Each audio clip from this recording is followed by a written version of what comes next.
If you want to look at a mediocre society, look at Norway, Sweden, Finland, Denmark.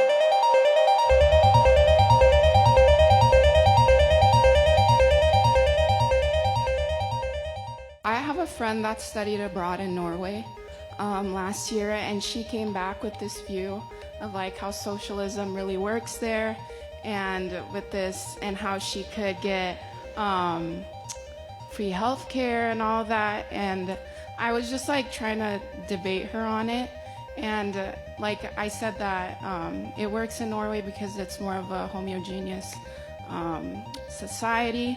But what is like a really good argument to talk to people about Norway? And I actually brought her to the event that you had at GCU, so it was really Well, first of all, thank you for being here. I'm going to give you some great stuff. So, all right. Norway, Sweden, Finland. Norway, Sweden, Denmark, not Finland. No minimum wage. So as soon as they want to talk about Norway, let's say, all right, let's get rid of the U.S. federal minimum wage. First thing. Do you know they have no minimum wage in the Scandinavian countries? Only country that has it is Finland.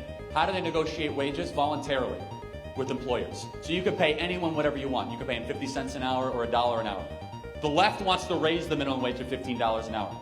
Number two, where did Norway get all their money from? So Norway has all this money to dish out for social programs. They have the largest sovereign wealth fund in the world. Where do they get their money from?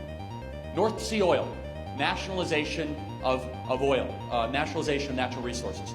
I thought the left wants the Green New Deal, getting rid of all of fracking is the worst thing. Fracking literally made Norway rich. Let's talk about Norway, Sweden, Finland, Denmark. So they have very generous welfare programs. Very generous, overly generous. But they say, oh, we soak the rich. No, you don't.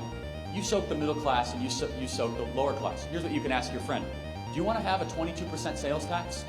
Because that's what they have in Norway, 22% sales tax. Do you know what kind of tax they have on cars?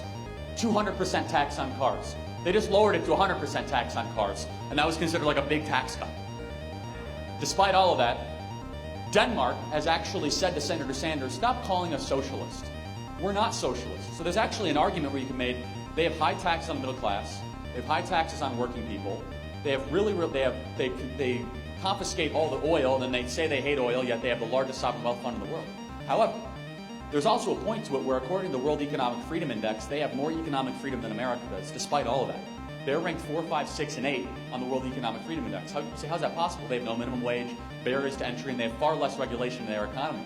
So you should say to your friend, if socialism means deregulating the American economy so that we're more economically free than those 4 countries, then I don't think we're talking about the same thing, but I think I would love to be able to do that, to deregulate the American economy. Final thing is this. They're small countries. They are homogeneous. But they have traditionally the strictest immigration of any country in the world, the hardest countries to legally immigrate to. So the left says, oh, let's open all of our borders, let's let everyone in. Norway, Sweden, Finland, Denmark, traditionally, Sweden has recently changed this, they just brought 800,000 people from the Middle East into their country, and they're having a lot of problems. Traditionally, the hardest countries to get into. What do they not spend money on? A military. $0, basically. I mean, it's like a couple $100 million, but it's nothing in the scheme of things. They spend nothing on their military. Why is that? Well, because the United States military and our budget, we have spent protecting Europe over the last 60, 70 years so that the Scandinavian countries can give out free stuff. And here's the best question you can ask a leftist that loves the Scandinavian countries. What is the ethos of America? What is the ethos of the Scandinavian countries? The ethos of America is aspirational excellence, taking risks, and rewarding success. This is why we have the most Nobel Prizes, the most valuable companies, the best movies, the best music. People come here to take risks and achieve that success. What is the ethos of the Scandinavian countries? No one person is better than the rest of us. It's very collectivist. Now, some people might think that's a great thing. I don't want to live in that country. I want to work harder. I want to work weekends. I want to take risks. I want to make people's lives better. That's what this country is set up for. Every country can have their own cultural ethos. I'm not saying there's something wrong with that. But I would feel like I was a caged animal if I had to live in Norway, where I had to ride a bike around all the time. Why do they ride bikes? Because they have a 200% tax on cars. That's why they ride bikes all the time. Like, oh, everyone's so happy in Norway all the time. Well, look, first of all, they're not. That's exactly right. My definition of happiness is give me the freedom to take risks.